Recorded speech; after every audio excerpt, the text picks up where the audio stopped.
आखिर पृथ्वी की कितनी ऊंचाई तक ऑक्सीजन है? धरती पर ऑक्सीजन कैसे आया? सिर्फ धरती पर ही जीवन क्यों पाया जाता है?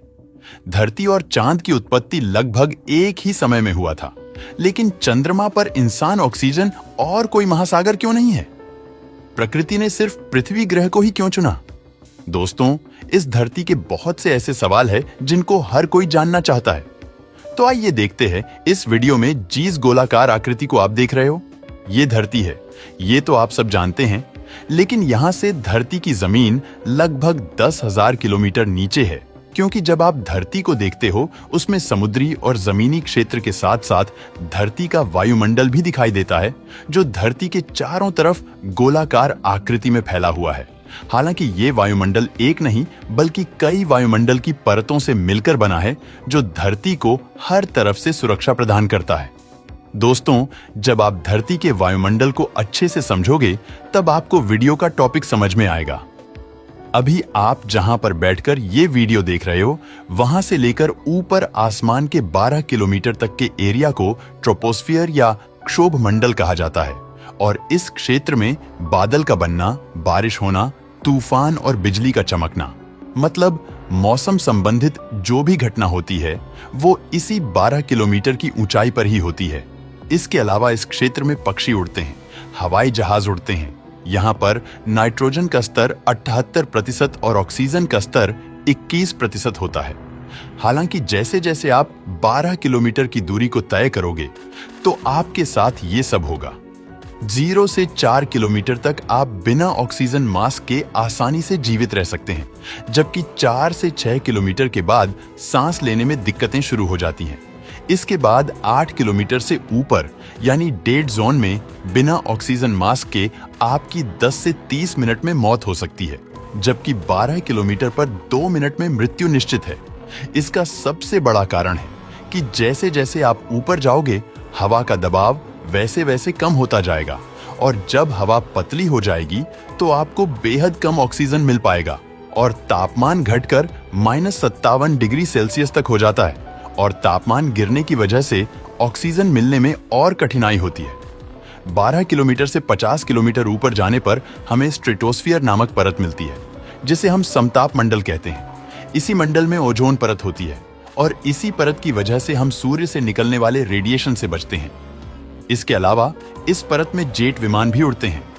जहां क्षोभ मंडल की परत में नीचे से ऊपर आने पर तापमान में गिरावट देखने को मिलती है, तो वहीं इस परत में उल्टा होता है, क्योंकि जब आप 12 से 50 किलोमीटर की दूरी को जैसे जैसे तय करोगे, वैसे वैसे तापमान बढ़ता जाएगा, और 50 किलोमीटर पर यह तापमान -15 डिग्री सेल्सियस हो जाता है।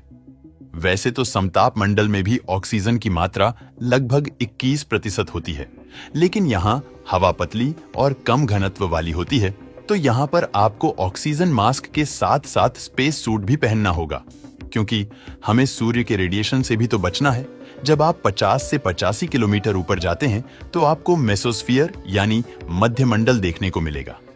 ये परत धरती के लिए रक्षा कवच के तौर पर काम करती है, क्योंकि जब अंतरिक्ष से छोटे छोटे पत्थर, जिनको हम मेटियोरॉइड कहते हैं, ये जब धरती के वायुमंडल में प्रवेश करते हैं, तो ये परत उसको जलाकर खाक कर देती है।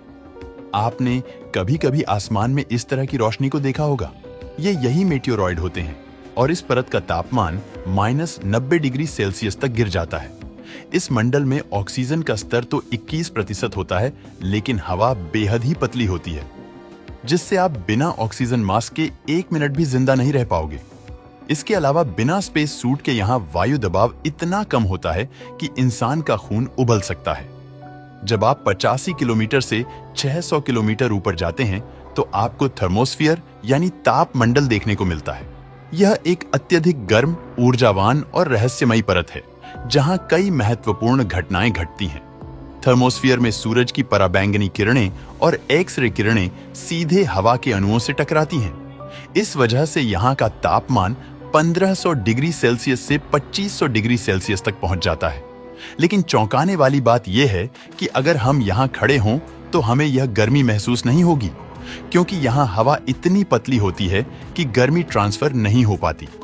यहाँ पर भी ऑक्सीजन की मात्रा 21% ही होती है, लेकिन हवा का दबाव बेहद ही कम होता है, जिससे ऑक्सीजन के कण दूर दूर होते हैं। बिना ऑक्सीजन मास्क के आप यहाँ 1 मिनट भी जिंदा नहीं रह सकते।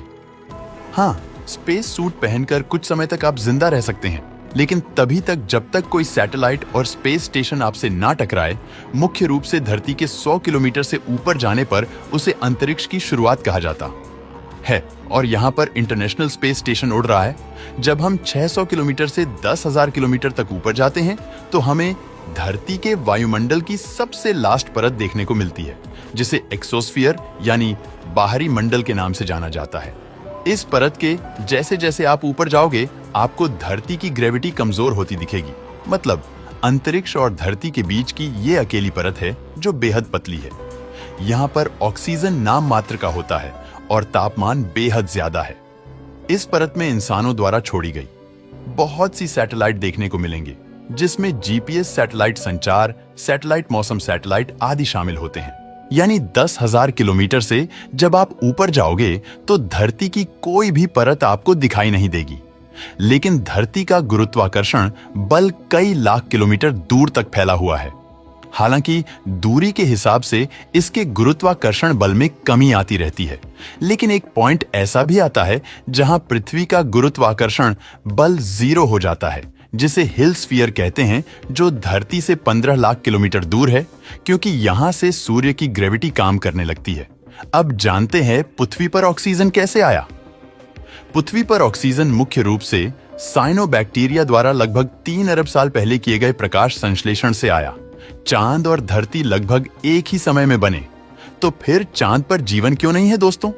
इसके लिए आपको यह समझना होगा कि हमारे सोलर सिस्टम का कौन सा ग्रह है जो हैबिटेबल जोन में आता है। हैबिटेबल जोन उसे कहते हैं जो अपने सूर्य से ना बहुत कम दूरी पर हो और ना बहुत ज्यादा दूरी पर, और सारे ग्रहों में धरती ही ऐसा ग्रह है जो हैबिटेबल जोन में मौजूद है।